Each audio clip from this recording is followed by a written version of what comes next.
Ora bem, antes de mais eu quero deixar uma coisa bastante clara.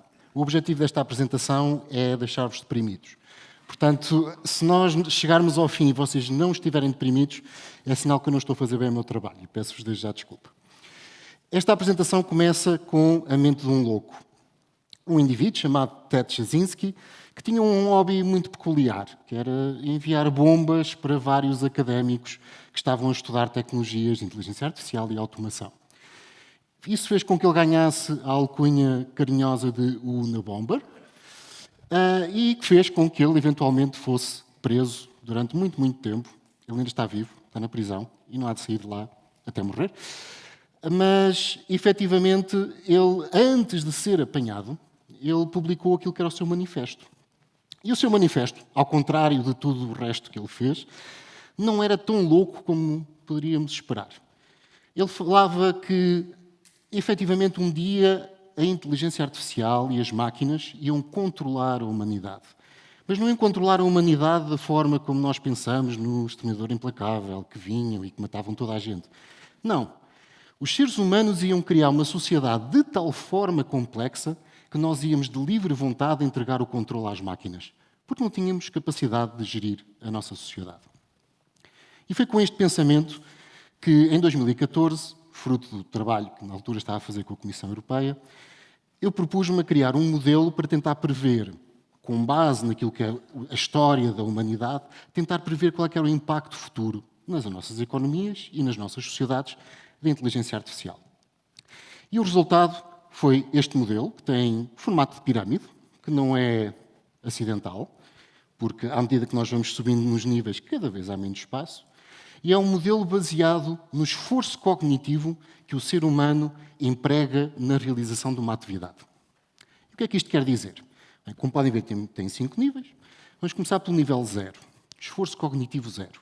Estamos aqui a falar das atividades que nós fazemos de forma repetitiva no mundo físico. Agricultura, manufatura industrial, quando é um ser humano que está lá a assemblar uma peça, uma máquina.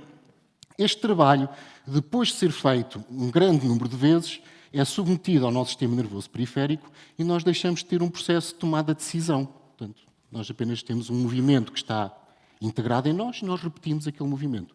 Zero esforço cognitivo consciente. Temos depois um nível superior a este, que é o nível do esforço cognitivo repetitivo. Aqui estamos a falar de trabalho de escritório, escrita de documentos, cópia de documentos. Estamos até a falar de, há muitos anos atrás, e muitos de vocês, tal como eu, não somos dessa altura, felizmente, que senão que não sou assim tão velho, mas havia nos bancos longas e longas salas cheias de gente que a única coisa que fazia era andar a fazer saldos à mão. Cada vez que vocês levantavam dinheiro, havia alguém que ia lá e fazia à mão a conta para saber quanto que saldo é que vocês tinham no banco. Bem, escusado será dizer que hoje em dia nós já não temos pessoas a trabalhar neste tipo de atividades. Temos ainda algumas pessoas que fazem este tipo de trabalho de escritório, mas cada vez menos. E se nós olharmos para estes dois níveis, observamos aqui uma correlação com as duas grandes revoluções de tecnologia que nós tivemos. A revolução industrial, que automatizou grande parte do trabalho agrícola e do trabalho industrial e que empurrou, grosso modo, 90% da população humana para os níveis superiores e ainda está a empurrar. E se disso duvidam, basta vocês pensarem que os vossos telemóveis, sejam Samsung, sejam iPhone, sejam o que forem, foram todos assemblados na China por uma empresa chamada Foxconn, que emprega 1,2 milhões de pessoas, 1,2 milhões de pessoas, para construir estes telemóveis e, curiosamente, comprou a ABB 1,2 milhões de robôs, recentemente. Curioso o número, não é?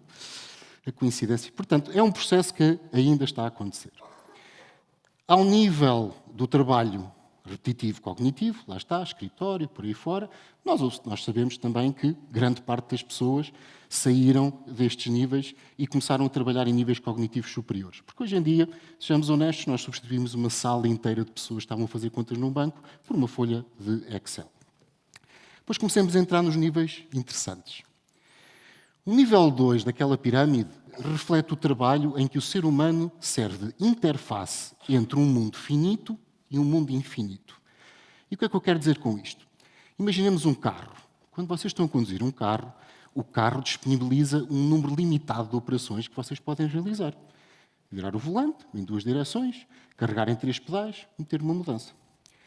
Cabe ao ser humano interpretar o que está a acontecer à sua volta, que pode ser qualquer coisa, pode ser um OVNI que se espeta ali no meio da estrada, e cabe ao ser humano interpretar a situação e mapear essa situação num conjunto limitado de operações que o carro permite reagir de uma forma adequada.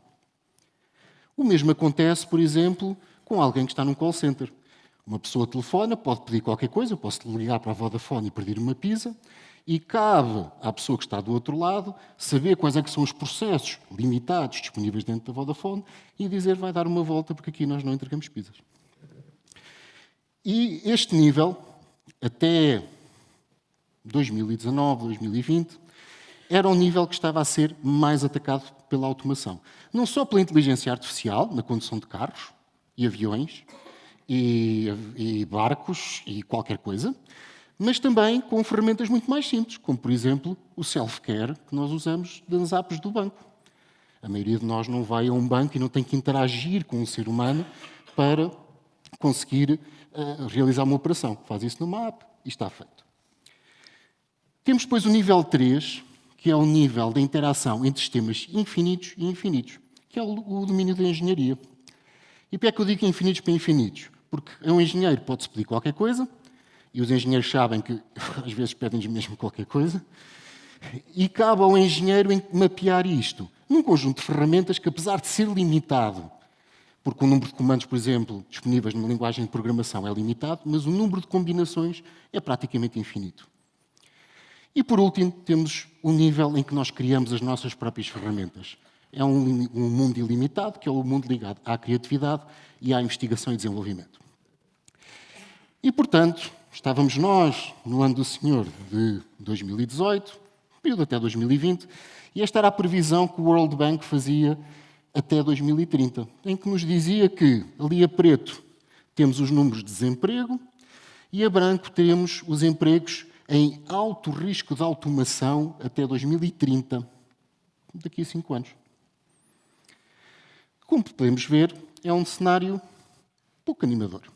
Mas que não é surpreendente, porque desde o início dos 2000 que se começou a observar um fenómeno muito interessante na indústria e na economia em geral, que é um desligamento entre a curva da produção e o número de pessoas que estão empregues para gerar essa produção. Portanto, nós temos ali a amarelo aquilo que é o output industrial norte-americano e temos a azul aquilo que é o número de trabalhadores envolvidos na indústria para produzir esse output. Portanto, pela automação, já estávamos a ter um ganho muito substancial de produtividade que se traduzia em menos pessoas empregues. Mas até agora as coisas estavam a seguir este caminho, que era acabava o nível de baixo, empurrava para cima, acabava o nível de baixo, empurrava para cima. Eis que entra em campo uma coisa chamada inteligência artificial generativa. LLMs, portanto, aquilo que nós conhecemos como ChatGPT, os DALL-Is, Midjourneys, para criar imagens, para criar música. Isto surpreendeu quase toda a gente, como há bocado o Paulo estava a dizer, mesmo as pessoas que estavam envolvidas neste processo ficaram surpreendidas com a rapidez e a performance que estas ferramentas começaram a revelar. E que tiveram um efeito naquela pirâmide de, se até uma certa altura nós estávamos a ir do nível 0 para o 1, do 1 para o 2, e continuávamos a empurrar os seres humanos para cima, agora começamos a empurrar os seres humanos também de cima para baixo e a ensanduichá-los ali no nível 2. Que é o que está a acontecer hoje. É o que está a acontecer hoje. E se nós não acreditarmos nisto, basta olharmos para as notícias. Tem havido um congelamento de contratações, por exemplo, a nível de programadores, por uma razão muito simples, porque hoje em dia é possível a um programador sénior substituir uma série de programadores júniores, desde que seja auxiliado por uma inteligência artificial. O que, se olharmos para o cenário de que um programador em média nos Estados Unidos ganha 3 vezes mais ao ano do que um trabalhador fabril, vemos que o ímpeto, o drive para a automação do trabalho intelectual é muito maior do que para a automação do trabalho industrial. Ainda com outro problema. Problema ou vantagem, depende da maneira como olhamos para as coisas. Que é, enquanto eu, quando faço uma automatização de uma unidade industrial, eu tenho que mudar o factory floor todo, portanto, tenho que mudar as máquinas, o método de produção, tenho que fazer ali uma série de construções que demoram muito tempo. Eu, para automatizar um ser humano em trabalho cognitivo, abro uma nova janela do meu browser e pago $20 por mês ao ChatGPT. Portanto, é muito mais fácil.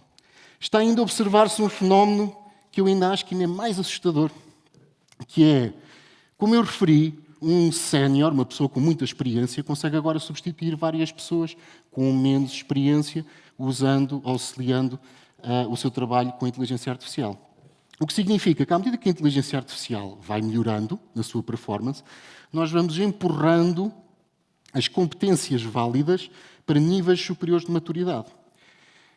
Qual é que é a consequência disto? A consequência disto é que alguém que sai da universidade, se não é contratado porque está a ser substituído por uma inteligência artificial, como é que adquire experiência suficiente para se tornar uma pessoa experiente e conseguir um emprego e então usar a inteligência artificial? E eu acho que este é um problema que nós ainda não estamos a sentir hoje, porque hoje estas tecnologias são relativamente recentes, mas é algo que eu acredito que dentro dos próximos 10 anos nós vamos começar a sentir, que é a falta de recursos porque não houve a aquisição de experiência de um segmento da população na altura certa. E isto também já está a ter reflexos noutras coisas.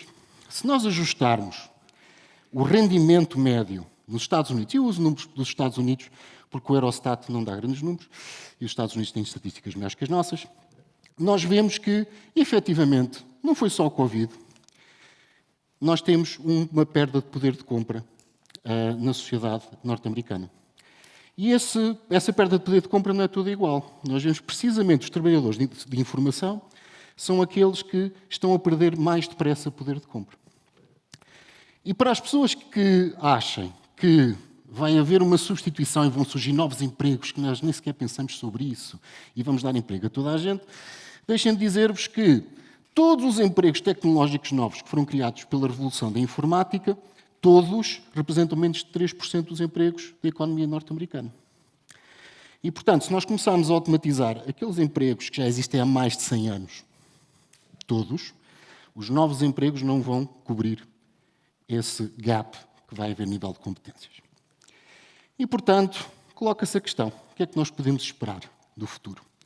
E eu não escolhi a imagem do dinossauro prestes a ser extinto por acaso. Foi algo bastante refletido. Bem, nós temos um conjunto de desafios pela frente. E vamos olhar para eles como isso, como desafios, que podem também ser oportunidades. O primeiro desafio é nós vamos ter muita gente desempregada. E nós sabemos que a história ensina-nos que nenhuma sociedade, por muito repressiva que seja, funciona com mais de 30% de desemprego. Não funciona. Por muito repressiva, olhem para Venezuela, olhem para a União Soviética, não funciona uma sociedade com mais de 30% de desemprego. E, portanto, nós vamos ter que encontrar maneira de que as pessoas que não estão a conseguir encontrar trabalho, não porque não são qualificadas, não porque não se esforçam, não porque não estão disponíveis, mas porque não conseguem, que elas conseguem levar vidas dignas e condignas. E para isso haverá, eventualmente, que criar algo que é o rendimento universal básico, que não é mais do que dizer vamos dar dinheiro a todos os cidadãos só por existirem, só por serem. Uma quantidade de dinheiro que lhes permita levar uma vida condigna. Depois, se trabalharem, ótimo, acresce a isso. Caso contrário, têm as suas necessidades básicas garantidas. E isto aqui, ao contrário, algumas boas notícias, para não ser só depressão, ok?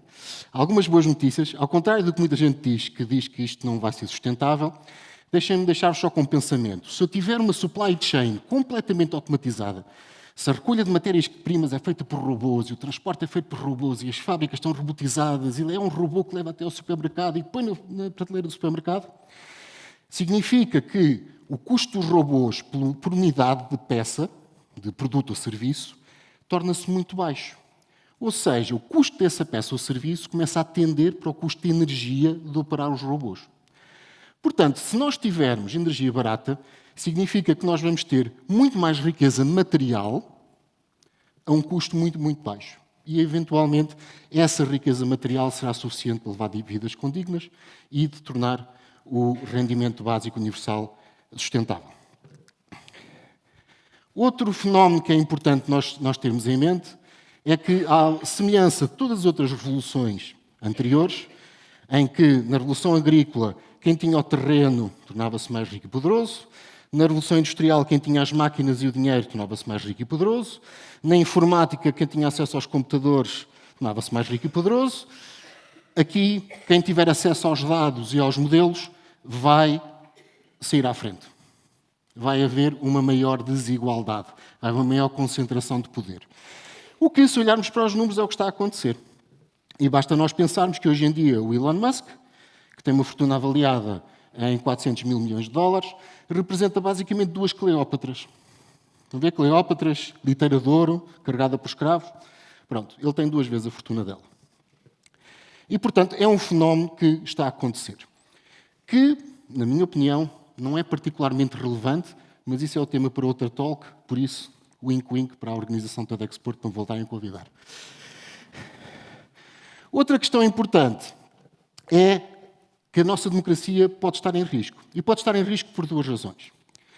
Uma delas, porque a mesma publicidade hiperpersonalizada que nós falávamos há pouco também pode servir para fazer campanhas eleitorais altamente personalizadas. Pode ser usada para personalizar, para entregar propaganda de forma altamente personalizada. E todos nós somos manipuláveis, de uma forma ou outra.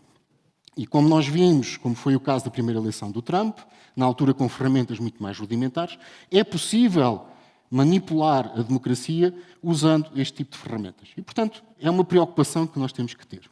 A segunda preocupação, que esta vocês já sentem todos os dias, só não se apercebem, é que, à medida que nós usamos algoritmos de inteligência artificial mais e mais inteligentes, que apanham os vossos hábitos e que vos entregam o conteúdo que vocês querem ver, porque é aquele conteúdo que vocês passam mais tempo a ver, mais vosso tempo vocês passam a ver só aquilo que vocês acreditam, a reforçar a vossa visão do mundo. E o que acontece é que a sociedade começa a polarizar. Porque se eu acredito que a crise da habitação é causada por causa dos migrantes, eu vou só ver notícias a dizer que a crise da habitação é causada pelos migrantes. Se eu acredito que é só por causa dos senhorios capitalistas, eu só vou ver coisas que me dizem que é os senhorios capitalistas. E, eventualmente, eu vou acreditar que a minha versão dos factos é verdadeira e qualquer outra é errada, e alguém do outro lado a mesma coisa. E, portanto, cada vez polarizamos mais as nossas visões do mundo, e isso, como devem calcular, põe em causa todo o processo democrático. Já estou quase a acabar, não se preocupem. Mas há um desafio que me preocupa muito mais. Nós um dia, e não há de estar assim tão longe, nós vamos criar aquilo que se chama uma AGI, uma inteligência artificial genérica. Uma inteligência artificial que se parece com um ser humano. Consegue fazer um pouco de tudo. Não sei se vai ser nos próximos 5 anos, nos próximos 10, nos próximos 100, mas nós vamos chegar lá. E os seres humanos têm um problema. O primeiro código de leis que nós temos é o Código de Hammurabi, que foi criado no ano 1700 a.C. Portanto, nós andamos neste jogo de fazer leis há 3.700 anos. 3.700 anos em que nós, ainda hoje, não conseguimos transferir para o nosso sistema de leis aquilo que são os nossos princípios morais, éticos da nossa sociedade. De uma forma clara.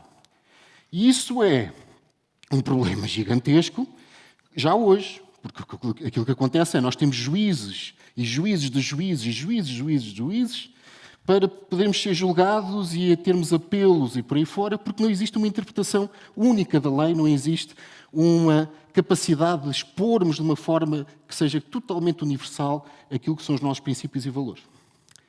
E uma inteligência artificial, como foi aqui muito bem dito pelo professor Paulo Novaes, não é uma inteligência humana. E todos nós temos um conjunto de princípios e valores morais que nos tornam todos muito próximos. Quanto mais não seja um princípio muito simples. Estar vivo é melhor que estar morto. Agora vocês estão-se a rir, mas porquê? Porquê que estar vivo é melhor que estar morto? Eu, quando estou vivo, eu sofro, posso magoar-me, posso ter momentos maus. Quando não existo, não existo. A única razão pela qual existir é relevante para nós é porque nós fazemos parte de uma espécie que durante bilhões de anos se andou a desenvolver perante o pressuposto de que, se vocês não estão vivos, não se reproduzem, logo os vossos genes não passam, logo eu quero criar indivíduos que querem viver. E isto para nós é natural e intuitivo, mas para uma máquina pode não ser. E existe uma experiência de pensamento que eu gosto muito, que é uma experiência de pensamento muito simples. Se eu pegar numa inteligência artificial super inteligente e lhe deram um objetivo totalmente inócuo e simples. Produz clipes da forma mais eficiente possível. Esta inteligência artificial vai fazer tudo para alcançar esse objetivo. E eu quero dizer tudo. Porque ela não tem um conceito inato de moral, como nós temos. E, portanto, ela vai tentar transformar tudo, inclusive todos os seres humanos, inclusive toda a matéria e energia do universo, em clipes da forma mais eficiente possível. E ela não é mal intencionada, não estamos a falar de um Terminator, estamos a falar apenas de uma máquina que tem uma motivação simples e à qual nós não fomos capazes de explicar um conceito tão simples como estar vivo é melhor do que estar morto. E eu quero-vos levantar estas questões porque eu quero-vos lançar um desafio. Existe uma coisa interessante na psique humana, que é em todas as religiões nas quais existe o conceito de paraíso, há uma coisa em comum, que é no paraíso ninguém trabalha. Portanto, existe algo inato na psique humana que nos diz que uma vida de bens materiais, de riqueza material, sem trabalho, é algo positivo. Mas a tecnologia não quer saber disso. A tecnologia, seja ela qual for, é amoral. Uma faca pode servir para cozinhar uma refeição deliciosa, pode servir para matar. E eu estou-vos a dizer isto porque eu venho aqui desafiar-vos. Vocês têm que fazer parte da construção da sociedade que vai usar estas ferramentas. De colocar as regras e as motivações certas para que estas ferramentas nos permitam, potencialmente, criar um paraíso na Terra, ou então transformar-vos em clipes. Obrigado.